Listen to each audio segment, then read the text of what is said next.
সমাজের সর্বক্ষেত্রে একটি প্রশ্ন আছে, শুধুই কি নির্বাচন দিলে আমরা সেই বাংলাদেশ পাবো? শুধুই একটি নির্বাচন কি আমাদেরকে সেই সমাজ ব্যবস্থা প্রতিষ্ঠা করতে সহযোগিতা করবে? করবে না। কিন্তু নির্বাচন ব্যতি রেখেও তো করবে না। নির্বাচন ছাড়াও তো আমরা সেই সমাজ ব্যবস্থা পাবো না।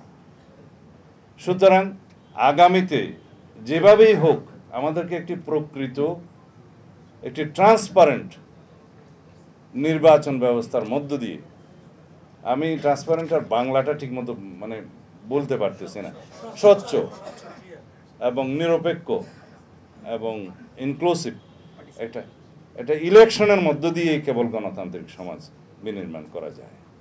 এবং সেই পরবর্তী সংসদে যাতে সংসদীয় এখন আয়কতন্ত্র প্রতিষ্ঠিত না হয়, সেই জন্য আমাদের সাংবিধানিক প্রয়োজনীয় সংস্কার করতে হবে, যাতে এককেন্দ্রিক শাসন ব্যবস্থার কোনো পতন আবার না হয়, শুরু না হয়, সেটার ব্যবস্থা আমাদের করতে হবে।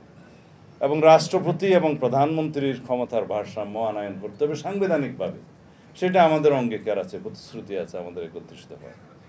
আমাদেরকে এমন একটি পার্লামেন্ট সৃজন করতে হবে যে পার্লামেন্টকে মানুষ মনে করবে যে এটাই দেশের সমস্ত কিছুর আলোচনার কেন্দ্রবিন্দু, যাতে ওটা শুধু বিন্দু না হয়, কেন্দ্র যাতে গণভবনে না হয়, এইটা আমাদেরকে নিশ্চিত করতে হবে।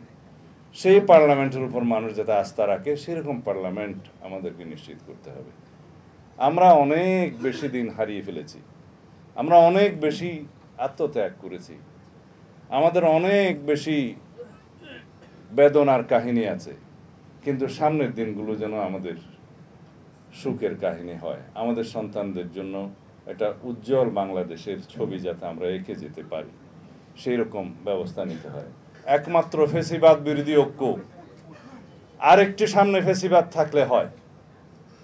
ফ্যাসিবাদের পতন হয়েছে, ফ্যাসিস্ট পালিয়ে গিয়েছে। সুতরাং আমরা এখন ঐক্যবদ্ধ থাকার একটা ইস্যু কি?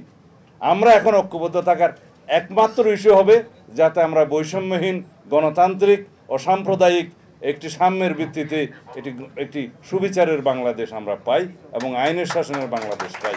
সেই ইস্যুতে আমরা যেন সবাই ঐক্যবদ্ধ থাকি।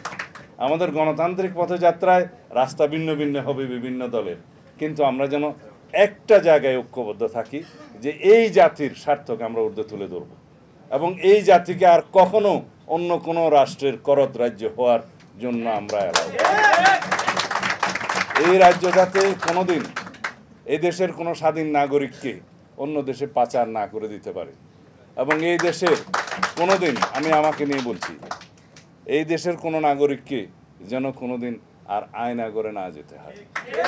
এই দেশের কোনো নাগরিককে গণতন্ত্রের জন্য, ভোটাধিকারের জন্য যাতে রাস্তায় গুলি খেয়ে মরতে না হয়, সেই রকম একটা রাষ্ট্র বিনির্মাণের জন্য আমরা যেন ঐক্যবদ্ধ থাকি। এখানেই আমাদের ঐক্যটা প্রয়োজন।